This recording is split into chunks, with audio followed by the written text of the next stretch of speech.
What's up guys? Today we're going to be looking at windmill exit transitions. All you'll need is one windmill and the patience to make the transitions look smooth. You can start from standing or the stab freeze position. The scissor swing back hook transition.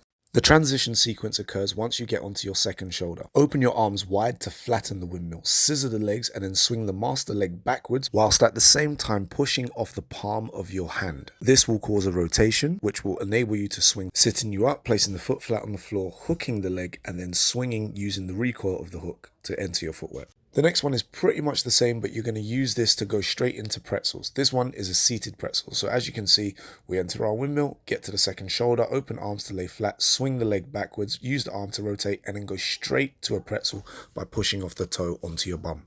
The next one is one of my favorites. You go straight to a stab freeze and you tap both feet on the floor before rolling. Enter your windmill. Complete the windmill, go to a stab freeze. Using only one arm, do not put your head on the floor. Continue driving the momentum so it causes the body to lift. As I am stabbing with my left hand, it means I'm going to put my left foot on the floor first. Continuing the swing, putting the right foot on the floor, tucking the right arm underneath, swinging with the left leg backwards to continue the roll. And then the sit up is very similar to the one that we've just done.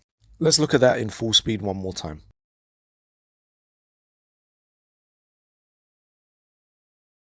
This technique is different. Enter a high windmill on your back. Reach across with your master hand, placing it on the floor above your opposite shoulder. At the same time, pump your legs to and away from your chest. Push with your master arm at the same exact time as your hips. Your second hand touches briefly before quickly lifting again as you tuck the knees to your chest to allow the slide through rollback to happen. You can roll back to whatever you would like, but you can see that I roll back to a head hollow before pushing into a tap mill, which is returning to power.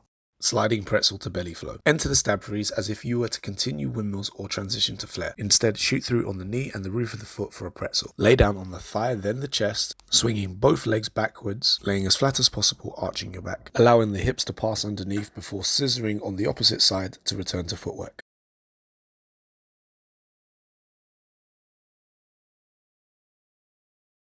And last but not least, although this is the easiest one to probably explain, it's a little bit more difficult to execute. Another high windmill, pop the legs, reach across to the opposite shoulder, try to land softly with the roof of the left foot, followed by the knee. Follow the momentum with an outward pretzel with the opposite leg. Flex the toe back over as you do it to return to footwork. Thanks for watching guys, I hope these have been helpful. See you on the next one.